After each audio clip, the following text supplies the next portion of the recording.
Hello friends, Umiya ફૂડમાં તમારું સ્વાગત છે। આજે આપણે બનાવીશું રીંગણનો ઓળો। એ માટે મેં અહીંયા એક મોટું રીંગણ લીધું છે। 1 ગ્રામમાં જોઈએ તો 250 ગ્રામનું રીંગણ છે। તો એને મેં સરસ ધોઈ અને સાફ કરી લીધું છે।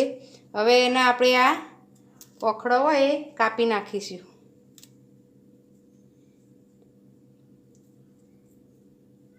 આપણે આખું બેઠું નથી કાપવાનું, ખાલી આ પોખડો કાપી લઈશું। હવે એના ઉપર આપણે આ રીતે કાપો પાડી લઈશું। આ રીતે આપણે ચારે બાજુ 4 કાપા પાડી લઈશું, એટલે આપણું રીંગણ અંદર સુધી શેકાઈ જાય।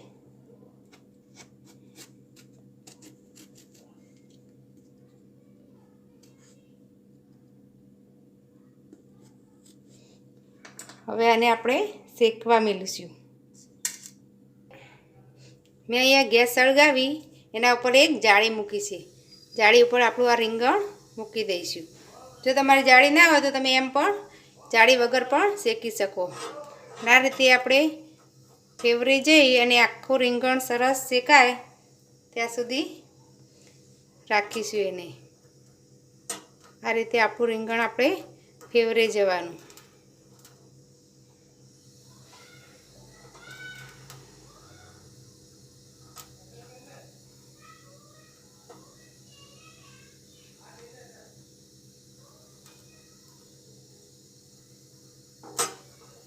મેં એના ઉપર તેલ નથી લગાવ્યું, તમારે તેલ લગાવવું હોય તો તમે તેલ પણ લગાવી શકો।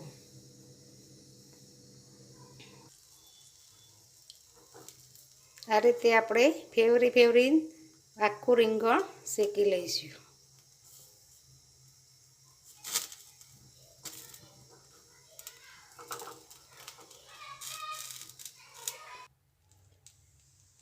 આપણું રીંગણ સરસ શેકાઈ ગયું છે।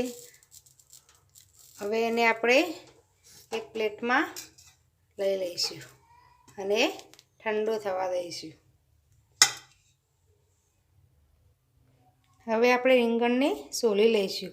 તો મેં અહીં એક વાટકીમાં પાણી લીધું છે, એમાં હાથ આ રીતે ભીનો કરી અને આમ સાલ ખોલવાની, એટલે આપણે ગરમ બી નહીં લાગે અને હાથે સાલ ચીપકે પણ નહીં। આ રીતે આપણે આખું રીંગણ સોલી લઈશું। રીંગણ સરસ ચડી ગયું છે તો આસાનીથી સોલાઈ જશે। હવે આપણે રીંગણને કટ કરી લઈશું। તો પહેલાં એનો આ ભાગ છે એ કાપી નાખીશું, દંડીનો ભાગ છે એ કાપી નાખીશું। પછી એને આ રીતે નાના નાના પીસમાં કટ કરી લઈશું।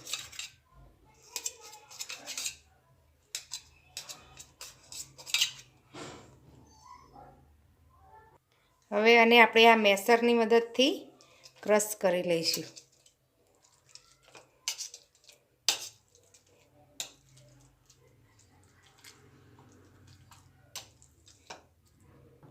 તો આપણું રીંગણ સરસ મેશ થઈ ગઈ છે। હવે આપણે વઘાર કરીશું। તો શાક વઘારવા માટે મેં અહીંયા એક પેનમાં 3 ચમચી જેટલું તેલ લીધું છે।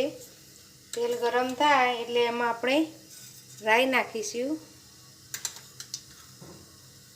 રાઈ તતડે એટલે એમાં આપણે 1 ચમચી જીરું નાખીશું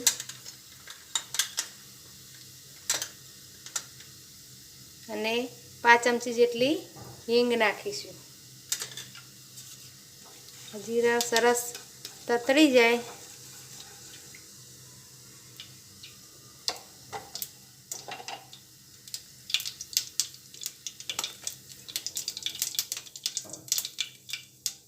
હવે એમાં આપણે આ મેં લીલો કાંદો લીધો છે, એનો જે વ્હાઈટ પાર્ટ આવે છે એ પહેલાં આપણે નાખી દઈશું।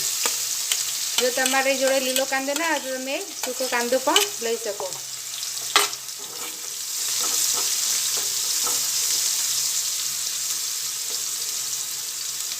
અને 2 મિનિટ આપણે સાતળીશું। લીલો કાંદો છે એટલે સંતળાતા વાર નહીં લાગે।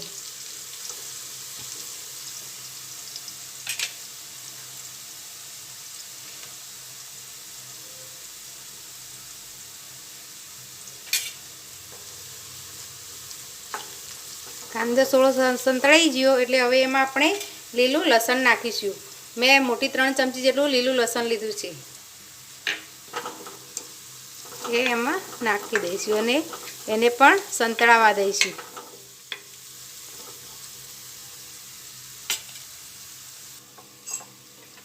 હવે આપણું લસણ અને ડુંગળી સંતળાઈ ગઈ છે. હવે એમાં આપણે 1 ચમચી આદુ મરચાંની પેસ્ટ નાખીશું.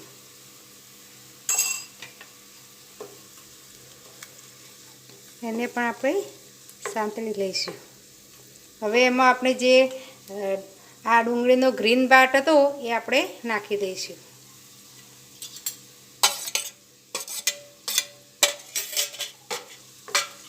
એને 2 મિનિટ ચડવા દઈશું.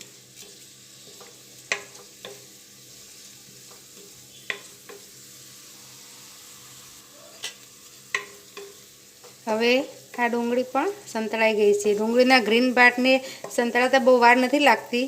એટલે હવે એમાં આપણે ટામેટાં નાખીશું. તો આ ટામેટાને મેં એકદમ ઝીણા કટ કરી લીધા છે. એક મોટું એવું ટામેટું લીધું છે એને એકદમ ઝીણું કટ કરી લીધું છે.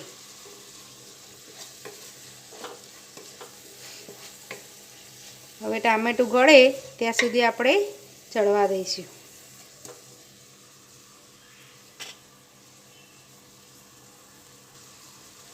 આપણું ટામેટું જલ્દી ચડી જાય એ માટે આપણે એમાં અંદર થોડું મીઠું નાખી દઈશું.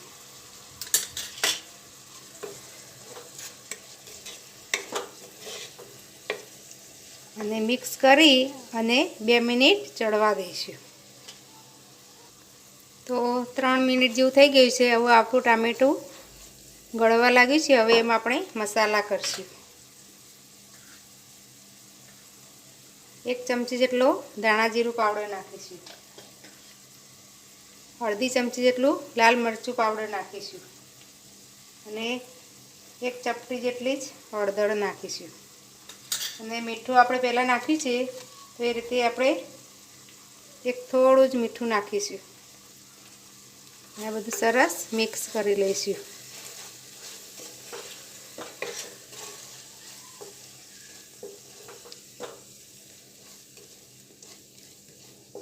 હવે 2 મિનિટ હજી આપણા મસાલાને ચડવા દઈશું.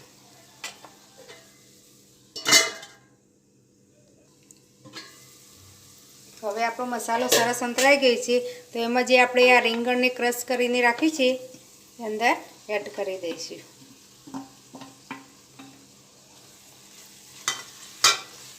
હવે આપણું રીંગણ બરાબર મસાલા સાથે મિક્સ કરી લઈશું.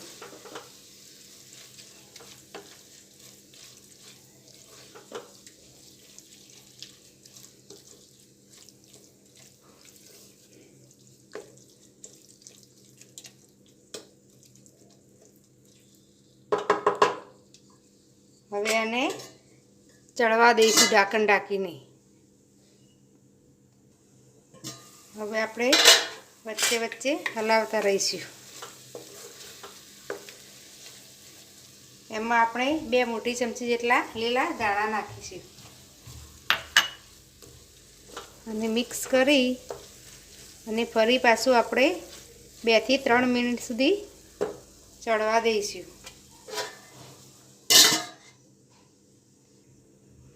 તો હવે આપણું શાક સરસ તૈયાર થઈ ગયું છે.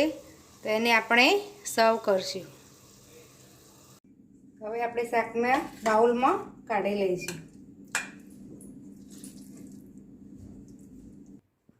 તો તૈયાર છે આપણો રીંગણનો ઓળો. એને મેં બાજરીના રોટલા અને ગાજરના અથાણા સાથે સર્વ કર્યો છે. જો તમને મારી રેસીપી ગમી હોય તો મારા વિડીયોને લાઈક, શેર અને મારી ચેનલને સબસ્ક્રાઈબ જરૂર કરશો. ફરી મળીશું નવા વિડીયો સાથે. ધન્યવાદ.